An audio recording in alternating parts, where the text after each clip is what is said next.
मुझे बोलना बहुत पसंद है। अब तो बोलने लग जाऊंगी कहीं भी कभी भी, स्किल में देख करके यूटिलाइज कर सकती हूँ। anyway, मैंने बहुत सारी गलतियां करी है, मेरे से ही हमेशा गलती होती है। बहुत कुछ करा यार फर्स्ट ईयर में, मेरी सीपीआई कितना पढ़ाई बोलते रहते हैं। मैं है ये ऐसा भी होता है क्या? आपको ढूंढ ढूंढ के बढ़ना होता है। हो गया सब कुछ हो गया, अब मेरे को कुछ नहीं करना। बहुत नास्तिक टाइप लड़की बन गई थी यार मैं। फिर मैं श्रीमद् भगवद गीता पर। Hey everyone, this is Riya from NIT Raipur. तो my experience in first year, it is overall balance, like not good not bad. चलो मैं स्टार्टिंग से बताती हूँ। तो जब मुझे कॉलेज मिलने वाला था तो मैं तो एकदम फुल्ली एक्सपेक्टेशंस लेकर आई थी कि भाई मुझे कॉलेज मिलेगा ना तो मैं तो इतनी मस्ती करूंगी कि जो मैंने 3 साल पढ़े हैं ना पूरे एकदम 14-15 घंटे में एकदम एक बार में पूरा कसर निकाल दूंगी, इतनी मस्ती करूंगी। और मैंने लिटरली वो चीज़ करी भी। चल मैं आगे बताती हूँ फिर। तो सबसे पहले मैं कॉलेज आते ही मैंने अपना यूट्यूब चैनल खोला। ऐसा सोच कर नहीं आई थी, बट ऐसा था कि अगर मेरे को एनआईटी मिल गई तो मैं अपना यूट्यूब चैनल खोल दूंगी, ऐसा था। एंड मतलब कहीं ना कहीं मैंने 10th में सोचा था एक बार कि यार मेरे को भी अपना यूट्यूब चैनल खोला। बहुत कैजुअल वे में मैंने बोल दिया था ऐसे कि काश मेरा भी यूट्यूब चैनल होता। And it is true now कि मैंने लिटरली अपना यूट्यूब चैनल एक खोल दिया, क्योंकि आई डोंट नो, मुझे मतलब बोलना बहुत पसंद है। अगर मैं किसी के साथ कंफर्टेबल हो जाऊँ ना तो मैं बहुत चपड़ करती हूँ। मैं स्कूल टाइम से ये बहुत ज़्यादा बोलती थी। तो ऐसे मुझे कोई पूछता था कि आपकी हॉबी क्या है, मुझे बोलना बहुत पसंद है। लेकिन कि सबसे नहीं, जिससे मैं कंफर्टेबल हूँ केवल उसी से। इवन मेरे कुछ ऐसे फ्रेंड्स भी है ना जिनके साथ मैं कंफर्टेबल हूँ, तो वो लोग खुद बोलते भाई तू बोलते बोलते ना बहुत कुछ बता देती है, तो इतना भी ओवर शेयरिंग मत बन, मतलब कहीं ना कहीं तेरे को हार्मफुल करेगा। And it is yes I guess in college. So anyway, ये सब छोड़ो। फिर मैंने अपना यूट्यूब चैनल खोला। उसके बाद मुझे कॉलेज में पहली अपॉर्चुनिटी मिली कि एक बार एंकरिंग करने के लिए। एंड वो मतलब मेरा फर्स्ट टाइम था, मैंने ऐसे कभी एंकरिंग करा नहीं है। तो मैंने हाँ कर दिया कि यस मैम मुझे दे दो, ये मैं करूँगी। फिर मैंने करा, और फिर मैंने जब एंकरिंग करी ना तो आई वाज लाइक यार कितना अच्छा लगता है यार, मतलब माइक में बोलना, लोगों के सामने लोग क्लैप कर रहे, कितना कितना मजा आता है। फिर मैंने ऐसा बहुत बार कभी भी एंकरिंग होता था, आई वाज लाइक कि मेरे को ऑडिशन देना है, तो मैं ऐसा हमेशा चले जाती थी ऑडिशन वगैरह देने के लिए। तो ऐसे मैंने 2-3 बार करा एंकरिंग। तो मतलब मन बताया मुझे बोलने में, ऐसा अलग ही कॉन्फिडेंस बूस्ट हुआ भाई। माइक अब तो ऐसा डर ही नहीं लगता कि अब तो हाँ माइक दो यूं बोल दो, अब तो बोलने लग जाऊंगी कहीं भी कभी भी। फिर कॉलेज चलते गया। फिर एक आया कि इंटर एनआईटी। वो मतलब ये मुझे ऐसा लगता है कि मैंने यहाँ पर टाइम इतना वेस्ट करा है, क्योंकि पूरा 1 महीना मैंने अपना प्रैक्टिस पे दिया था जिसमें मैं बहुत कुछ कर सकती थी। तो आई विल सजेस्ट कि ये जो गलती मैंने करा कि जिसमें इंटर एनआईटी में मैंने पूरे 1 महीने प्रैक्टिस पे दिया, तो ये बहुत ज़्यादा है। अगर 10-12 दिन देना रहता है तो इट इज़ गुड। तो ये गलती जो मैंने करा वो आप लोग मत करना, क्योंकि 1 महीना बहुत ज़्यादा होता है। एंड मेरी छुट्टी लाइक जो मुझे हॉलिडे मिला था मैंने वो चीज़ सैक्रिफाइस करी थी। मैं घर नहीं आई थी, मैं वहाँ पर मतलब हॉस्टल में रुकी थी अपने। तो ये मुझे कहीं न कहीं मतलब टाइम वेस्ट लगा कि ये मैं अपने 1 महीने को कुछ और स्किल में देख कर के यूटिलाइज़ कर सकती थी। एनीवे, मैंने बहुत सारी गलतियाँ करी, ये एक गलती तो नहीं है। फिर इसी दौरान मैंने 4-5 क्लब्स जॉइन कर लिए। अ, इतना नहीं जॉइन करना चाहिए था, ये भी एक मिस्टेक ही थी मेरी, क्योंकि 4-5 जितने आप क्लब जॉइन करेंगे तो फर्स्ट ईयर में एज़ अ वॉलंटियर वो लोग लेते हैं। आप कोई पोजीशन पे नहीं होते, तो वॉलंटियर्स केवल मतलब काम करते हैं। कुछ भी ऐसा वर्क वगैरह हुआ तो ये सब। तो मैंने कुछ-कुछ क्लब्स में वॉलंटियरिंग करी भी, और 5 क्लब जॉइन करना ये बहुत ज़्यादा होता है, तो इतना भी नहीं करना था, क्योंकि फिर इसका इफ़ेक्ट मेरे को बाद में जाके पता चला। बताती हूँ मैं वीडियो के आगे पे। फिर उसके बाद मेरे को ये सारा कुछ ना फर्स्ट सेम में ही हो रहा है। फिर मेरे को आया कि यार मेरे को ना एडिटिंग सीखनी है, मुझे ग्राफिक डिज़ाइनिंग सीखना है। मतलब काफ़ी अच्छा लगा मुझे, एक्चुअली एडिटिंग करना अच्छा लगता है। फिर मैंने ग्राफिक डिज़ाइनिंग के लिए कि एक क्लब जॉइन कर लिया डिज़ाइन डोमेन में, कि यहाँ पे करते रहूँगी तो सीखते रहूँगी। तो ये भी चीज़ हुआ। फिर एडिटिंग के लिए मेरे को एक फ्रेंड कहा कि अच्छा चल ठीक है मैं तेरे को सिखा दूँगा एडिटिंग। फिर मैंने उससे भी सीखा, मतलब ये तो थोड़ा ठीक चीज़ था कि एटलीस्ट कुछ तो आ गया मुझे, और डिज़ाइन में ये भी अच्छी चीज़ था। तो ऐसा नहीं कि केवल गलतियाँ ही करी, कुछ ढंग की चीज़ें भी करी हूँ। फिर आया एक बार कि नुक्कड़ नाटक। तो ये चीज़ मतलब मैंने कभी करा नहीं नुक्कड़ नाटक, और ना ही मैंने कभी देखा है नुक्कड़ नाटक। तो मैंने सोचा कि मेरे को एक बार मतलब एक्सपीरियंस करना है। तो मैंने ऐसा ऑडिशन दी एंड मेरे को ले लिए कि हाँ ठीक है, और फिर मैंने नुक्कड़ नाटक भी करा। तो मैंने बताया ना, मैंने बहुत कुछ करा यार फर्स्ट ईयर में, मतलब केवल एक्सप्लोर करने में ही चीजें लगा दी हूँ फर्स्ट सेम। और इतना चीजें करने के बाद क्या बात, एज एक्सपेक्टेड मेरी सीपीआई ढाई, मतलब बहुत कम।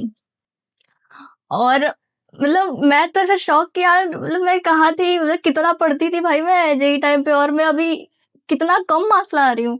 और पता है, मतलब मेरे पापा से मुझे फोन करते थे ना जब भी, तो वो हमेशा एक ही बात बोलते थे कि एग्जाम आ रहा है ना, पढ़ाई कर रही है ना, पढ़ाई कर रही है ना। मैं बोलती पापा कितना पढ़ाई पढ़ाई बोलते रहते हो यार, अभी मैं कॉलेज में आ गई हूँ, तो ये जेई एग्जाम नहीं है, इतना पढ़ाई नहीं करना होता यहाँ पर लोग एक रात पहले पढ़ के एग्जाम देते हैं। तो वो मुझे बहुत बोलते थे। और इवन पता है, मेरे पापा मेरे को एग्जाम के एक सप्ताह पहले कॉल ही नहीं करते थे, केवल ये सोच के कि अगर मैं कॉल करूंगा तो मेरी बेटी डिस्टर्ब हो जाएगी, वो पढ़ रही होगी तो डिस्टर्ब हो जाएगी। तो इस कारण मुझे कॉल ही नहीं करते थे। बट पर्सनली मुझे ये चीज बिल्कुल नहीं अच्छा लगता था कि एक तो इतना दूर भेज के रखे हुआ, ऊपर से मुझे कॉल भी नहीं कर रहे हैं। मैं ऐसा एक बार तो कॉल में पापा को डांट भी दी थी, पापा मतलब क्यों नहीं कॉल कर रहे, यूपीएससी का एग्जाम थोड़ी है, ये कॉलेज एग्जाम है, कुछ नहीं होता। और ये सब मैंने फर्स्ट सेम के पहले बोला था। मेरा रिजल्ट आया और फिर पापा पापा वही सेम एज एक्सपेक्टेड कि कहा था ना मैं कि पढ़ाई कर लो, पढ़ाई कर लो। मैं बोली हाँ, पता नहीं पापा, मतलब कैसे गिर गया सब, क्योंकि फर्स्ट टाइम ऐसा था ना कि समझ ही नहीं आता था कि पढ़ना कैसे है। क्योंकि मुझे अभी याद है कि जब मैं कॉलेज आ रही थी ना, तो अपनी एक सीनियर से पूछी थी कि दीदी मैं कौन कौन से बुक लेकर आऊंगा, कितने सब्जेक्ट होते हैं, कितने कॉपी लेकर के आना होता है। तो वो बोलती है ना कि बस एक कॉपी आना, वो पूरा 4 साल चल जाएगा। एंड मैं है, ये ऐसा भी होता है क्या? फिर कॉलेज में आके पता लगी लिटरली ये सही है। और इवन फर्स्ट ईयर में ना, मतलब पूरे कॉलेज में आपको कोई ऐसा सीक्वेंस नहीं रहता पढ़ाई का कि ये चैप्टर है और आपको सीक्वेंस से सारे लेक्चर मिल रहे हैं, ऐसा कुछ नहीं। आपको ढूंढ ढूंढ के पढ़ना होता है सारी जगह से, यूट्यूब से पढ़ो या फिर मतलब कहीं से पढ़ो। तो फर्स्ट टाइम तो मैंने ऐसे यूट्यूब से पढ़ी थी, और ऐसा था कि जब लेक्चर देखो तो समझ आता, तो फिर आप बाद में तो भूल ही जाओगे, मतलब नोट्स वगैरह कितना ही बना लो, क्योंकि बहुत कुछ रहता था। तो मैंने फर्स्ट टाइम तो मेरे को केवल यही समझने में निकल गया कि पढ़ना कैसे है। फिर सीपीआई एज यूजुअल डाउन हो गई बहुत ज्यादा। फिर सेकेंड सेम में मेरे को अकल आई कि भाई मतलब ऐसे तो नहीं चलेगा यार, क्योंकि बहुत ज़्यादा खराब है। मैंने सुना है कि फर्स्ट ईयर में ही सीपीआई अच्छी रहती है, फर्स्ट ईयर में अगर अच्छा बना के रखो तो आपको आगे में बेनिफिट होता है। फिर मैं सोचा यार मैं तो बहुत बड़ी मिस्टेक कर दी ये चीज़ करके कि क्यों नहीं ढंग से पढ़ लेती या फिर सीनियर से गाइडेंस ले लेती। ये भी मैंने बहुत बड़ी मिस्टेक कर दी, पूछा ही नहीं कोई सीनियर से कि पढ़ना कैसे है, खुद से कर रही हूँ। फिर मैं सोची कि ठीक है, अब हो गया, अब सब कुछ हो गया, अब मेरे को कुछ नहीं करना, अब मेरे को पढ़ाई करनी पड़ेगी। फिर मैंने सेकेंड सेम में पढ़ाई करी, अच्छे से पढ़ाई करी। जेई जैसा पढ़ाई करती थी वैसा तो नहीं, क्योंकि अब पूरा 6 महीना ऐसे एकदम पूरा लूज हो चुके हो। देन वो अचानक से तो सेकेंड सेम में वो तो नहीं आएगी ना जेई वाला टाइम टेबल कि एकदम अचानक से 14-15 घंटे पढ़ रहे थे, ये तो नहीं होगा। एंड फिर और एक चीज थी स्कॉलरशिप वगैरह, क्योंकि सेकेंड ईयर में क्या होता है ना कि एक सीपीआई के अगर अबव ले आते हो ना, तभी उसमें आपको स्कॉलरशिप अप्लाई कर सकते हो, क्योंकि वो मांगते हैं आपकी फर्स्ट ईयर में सीपीआई कितनी थी, तो 8 माइनस को तो ऐसा नहीं मिलती है। फिर ये भी एक दिक्कत था। फिर सेकेंड सेम में मेरे को अकल आई, फिर मैंने अच्छी खासी पढ़ाई करी, और मतलब अच्छा गया था मेरा, सारा एग्जाम ही अच्छे गए थे। अभी तो रिजल्ट तो नहीं आई है, बट फिर मतलब ऐसा गया था मेरा second same. And second same मेरा काफी अच्छा था, मतलब सेकेंड सेम में तो मेरे को बहुत अच्छे अच्छे लोग मिले थे यार सेकेंड सेम में। लाइक फर्स्ट टाइम में मैंने बहुत कुछ एक्सपीरियंस करा, लाइक वो सारी चीजें। एक तो मैं पहली बार घर से बाहर निकल रही हूँ, मेरे को बाहरी नॉलेज एकदम जीरो, मतलब मैं क्या बताऊँ, मेरे दिमाग इतना बच्चा सा है ना कि मैं गलती केवल करते रहती थी यार। मेरे से ही हमेशा गलती होते रहती थी। फिर फर्स्ट सेम में, मतलब फर्स्ट सेम में क्या कि पूरा फर्स्ट ईयर में मैंने बहुत लाइफ एक्सपीरियंस लिया है कि ओके, मतलब बाहर ऐसा रहना पड़ता है, और ये सब कभी एक्सपीरियंस करा नहीं था। फिर इसी बीच मैं थोड़ी सी स्पिरिचुअलिटी के पाथ में भी रही, गॉड से अच्छा सा एक कनेक्शन भी बन गया। एंड फर्स्ट टाइम में तो मतलब मैं इतना डिस्टर्ब टाइप थी ना, एक तो इतनी सारी चीजें कर रही हूँ, ऊपर से मैं बहुत डिस्टर्ब थी, क्योंकि ये मेरे को सेकेंड सेम में जाकर रियलाइज हुआ जब मैंने अपना फेवरेट काम जर्नलिंग करी, कि फर्स्ट सेम में मैं वो सारा चीज भूल गई थी जो मैं जेई टाइम पे करती थी। या फिर मतलब जैसे कि 4 बजे उठना नहीं, ये हैबिट तो मेरा था स्टार्टिंग फर्स्ट सेम में भी, मैं सही टाइम पर ही उठती थी 4 बजे करीब। बट वो सब चीज़ ना कि मेडिटेशन वगैरह या फिर थोड़ी सी एक्सरसाइज हो गई या फिर कोई मंत्र जाप करना, ये सारी चीज़ें मैंने फर्स्ट सेम में पूरा ही छोड़ दिया। एफर्मेशन लिखना, जर्नलिंग करना, ग्रेटिट्यूड लिखना, मैंने कुछ नहीं करा। मतलब केवल अपने में ही थी मैं। ऐसा कभी पूजा पाठ, मतलब पूजा वगैरह भी कभी नहीं करा, और बहुत नास्तिक टाइप लड़की बन गई थी यार मैं फर्स्ट सेम में।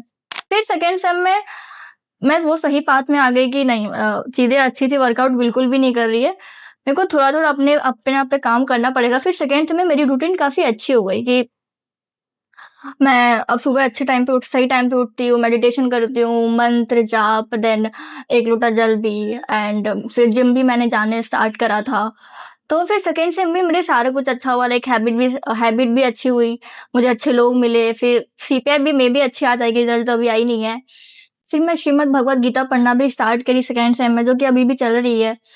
तो सेकेंड सेम अच्छा था यार। ओवरऑल मैं कह सकते हैं कि फर्स्ट सेम मेरा खराब था, but second same it is good.